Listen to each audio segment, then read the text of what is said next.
The Lil Durk case took a shocking turn when the rapper was caught breaking down in court. The drama only intensified when it was revealed that more than 230 gigabytes of audio recordings, surveillance footage, and a whopping 0 pages of evidence were now part of the case. DJ Academic spilled the details, explaining how it all started with the albums Durk had released. In a twist no one saw coming, the rapper basically snitched on himself. Through his own music, Durk laid out a clear roadmap that pointed straight back to him, leading to this unexpected and dramatic moment in court. 2020 Von, 2021 his brother dies. 2022, the niggas who his brother, they get clapped. The to Von, at least a cousin of theirs get clapped. 2023, he drops an album, I'm almost healed. You ever think about that, Chad? It's like poetic. 2020, Von dies. 2021, his brother dies. 2022, get back for both those situations. 2023, I'm almost healed. Crazy, huh? Lil Durk has always said he needs to get revenge for his brothers to heal, but now things are taking a serious turn. A lot of evidence is starting to stack up against him, and the latest reports are making waves. It looks like Durk's co-defendant in the murder-for-hire case might be considering a plea deal, which has only complicated things further. As a result, Durk's trial has been delayed. The new date, October 14th, 2025. It was supposed to happen much sooner, but now everyone's waiting for what's coming next. Lil Durk's legal situation just got more serious. His trial, which was originally set for January 2025, is now facing even more charges. The feds have connected him to a newly unsealed file where he's allegedly linked to the passing of Stefan Mack. It's believed that Mack was targeted for revenge following the tragic death of Durk's brother, D-Thang, on January 27, 2022. While G-Dub hasn't officially been charged, his name is popping up in court documents. One key piece of evidence, Durk's own Instagram story where he posted about D-Thang and another clip of him laughing. All of this is now part of the case, making things look even more intense. D-Thang... They can't see other shit, boy. What? Tweaking with folks. Right. Hey, somebody always said, it's a laugh for Khan. Somebody always said, it's a laugh for Khan. Lil Khan who died, yeah. What Goofy said that? He said, bro, like a cheeseburger. Ain't nothing cheesy over here, stupid little boy. This is real water. Y'all jewels be y'all over for real. Hey, I know what it be too, bud. What's that? Like everybody be having that cheese, you know? Y'all be doing shout outs, man. You gotta know your jewelry. Like, if somebody want me to give them a shout out for some jewelry, I'm gonna make sure you're in that vault. Things keep getting worse for Lil Durk. There are rumors that his Instagram posts, which surfaced shortly after Stefan Mack was taken out, are now under intense scrutiny. But that's not all. There's also talk that Durk might be involved in something even darker with OTF Jam's baby mama, especially after OTF found out Jam had been wearing a wire while around Durk. Old Instagram live videos are resurfacing too, showing Durk talking about situations from the past, adding more fuel to the fire. With all this pressure mounting, Durk's world feels like it's crashing down. His lawyers are working overtime to defend him in court, but it's not easy. Durk's producer even said that Durk's lyrics from songs like Wonderful and Wayne and Jackie Boy are now part of the case, and those lyrics could make a big impact on how things play out. The stakes keep getting higher, and Durk's future is looking more uncertain with every passing day. Durk's future is looking more uncertain with every passing day. Things just took a crazy turn in the case. The lyrics were recorded 7 months before the incident, but prosecutors think they might be referencing the Lil PAB case. Official court documents reveal that the file was created in January 2022, and the lyrics seem to line up with the tragic events surrounding Lil Pab's passing. One line stands out: "Look on the news and see your son, you screaming no," which is chilling because Quando Rondo was reportedly at the scene screaming no himself. Then there's another line: "They told me they got an Addy, they got the location Go," which investigators believe could be connected to Brick Baby. All of these details are starting to add up, and the lyrics are being seen as more than just words. They might be a key part of this case. The more the lyrics are analyzed, the more it looks like they're tied to the real events, and it's giving everyone something to think about. He was clear. If Lil Durk had asked, he would have given Quando Rondo's location. When asked why, he explained, "It's like people from your own hood who set things up, but that wasn't me. At the end of the day, what's wrong with helping my friend? That's my boy, and he just lost someone close to him. Who did it? It could have been anyone. Honestly, if he had asked me, I probably would have helped, if he even asked. But like I said, I'd say 9 times out of 10, I would have done it. Want me to leak a bar? Sure, here's one. If he made the call..."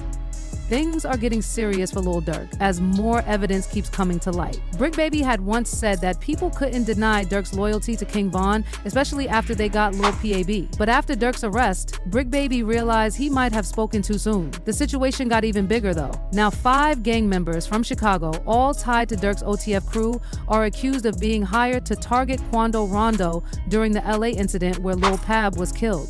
If these suspects are convicted, they could face the death penalty. This indictment is only adding more weight to the already heavy case against her. The stakes couldn't be higher.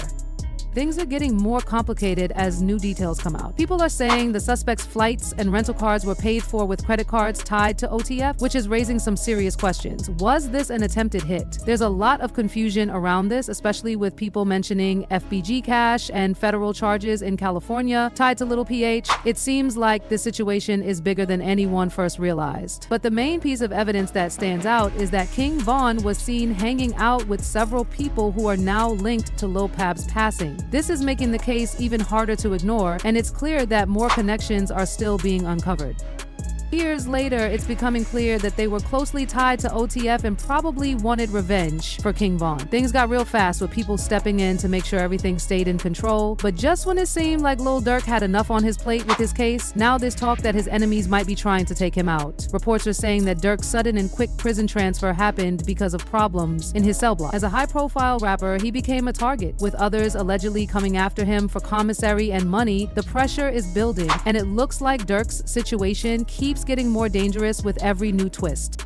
The day after the report dropped, both Quando Rondo and Lil Tim gave interviews, and they had some similar things to say, especially about Lil Durk's federal case. Lil Tim mentioned that the whole situation could have been avoided. He explained, "I was just trying to protect my little brother." When they asked him how he felt when he found out it was King Von involved, he said, "I was like, damn, if BR hadn't done that stupid shit the night before, he'd still be alive. That's how I felt."